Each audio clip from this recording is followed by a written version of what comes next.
podcast Lentera. Learning, Education, Narration, and Rise. Bersama saya, Vanessa. Dan saya Sabrina sebagai host pada podcast kali ini. Dan bersama narasumber yang akan menjadi teman diskusi kita nih, yaitu ada Kelita dan Rafika. Lalu tak lupa juga ada teman editing kita, yaitu Ginan dan Anindya. Di podcast perdana ini, kita akan membahas materi yang sangat penting nih. Kira-kira apa ya, Teh Bina? Nah, Teh Fani, materi kali ini tuh sering kita jumpai loh di kehidupan sehari-hari, yakni hak dan kewajiban warga negara, yang akan kita bahas bersama Teh Rafika dan Teh Kelita.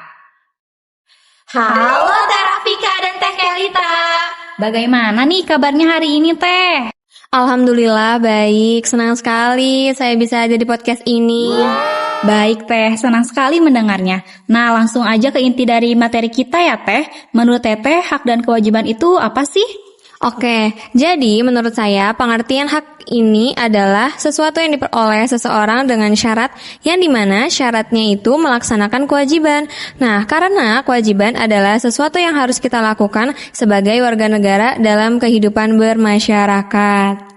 Nah Teh, berarti hak dan kewajiban itu saling berkaitan dan tidak dapat dipisahkan ya Teh?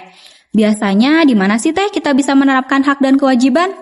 Iya, jadi hak dan kewajiban itu saling berkaitan. Nah, untuk pelaksanaannya, hak dan kewajiban ini bisa dilaksanakan di 3 tempat, di sekolah, di keluarga, dan di masyarakat. Oke, berarti kita bisa menerapkannya dong, baik itu di sekolah, masyarakat, dan juga keluarga. Dari Teteh Kelita sendiri nih, bisa gak sih Teh tolong beri contoh penerapan dari ketiga tempat itu? Boleh banget dong, kita mulai dari penerapan di keluarga ya. Contoh sederhananya itu ketika seorang anak patuh terhadap orang tuanya, maka si anak berhak mendapatkan kasih sayang. Selanjutnya di sekolah nih, kita mendapat fasilitas sekolah yang memadai dan kewajiban kita adalah menjaganya dengan baik. Dan yang terakhir nih Teh, di masyarakat kita mendapatkan perlindungan, hukum dan rasa aman. Namun di sisi lain, kewajiban kita adalah mematuhi aturan yang ada. Oleh sebab itu, hak dan kewajiban sudah kita miliki sedari kecil dan dapat dilakukan dimanapun dan kapanpun. Oke, jadi kesimpulannya penerapan hak dan kewajiban ini tuh dapat dilaksanakan di lingkungan sekitar ya, dan juga dapat dilakukan secara sederhana ya Teh Kelly. Ada pertanyaan lagi nih Teh, kenapa ya kita tuh wajib banget melaksanakan hak dan kewajiban?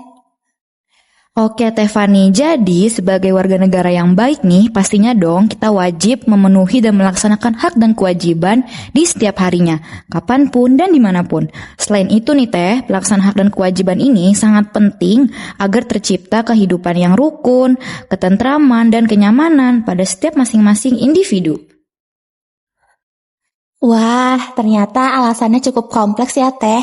Jadi, sudah sepatutnya dong kita sebagai warga negara pastinya akan memenuhi dan melaksanakan hak dan kewajiban secara seimbang, dimanapun dan kapanpun ya Teh. Betul banget Teh, ada banyak banget nih yang bisa kita petik dari kegiatan podcast kita pada hari ini. Coba dong Teh Fani, sebutin insight apa aja yang Teh Fani dapatkan. Baik Teh Bina, ada satu nih yang berkesan banget pada podcast ini, yaitu ternyata hak dan kewajiban itu sudah mulai sejak kita dilahirkan ke dunia loh. Gak kerasa ya Teh, kita udah ada di penghujung podcast hari ini. Buat teman-teman pada nyimak kan materi yang Teh Rafika dan Teh Kelita sampaikan? Dan buat yang belum paham, jangan khawatir, karena podcast ini bisa kalian dengerin dimanapun dan kapanpun secara berkali-kali loh. Arigatou gozaimasu. Terima kasih banyak ya teman-teman yang sudah mendengarkan. Sampai jumpa di lain kesempatan. Bye guys.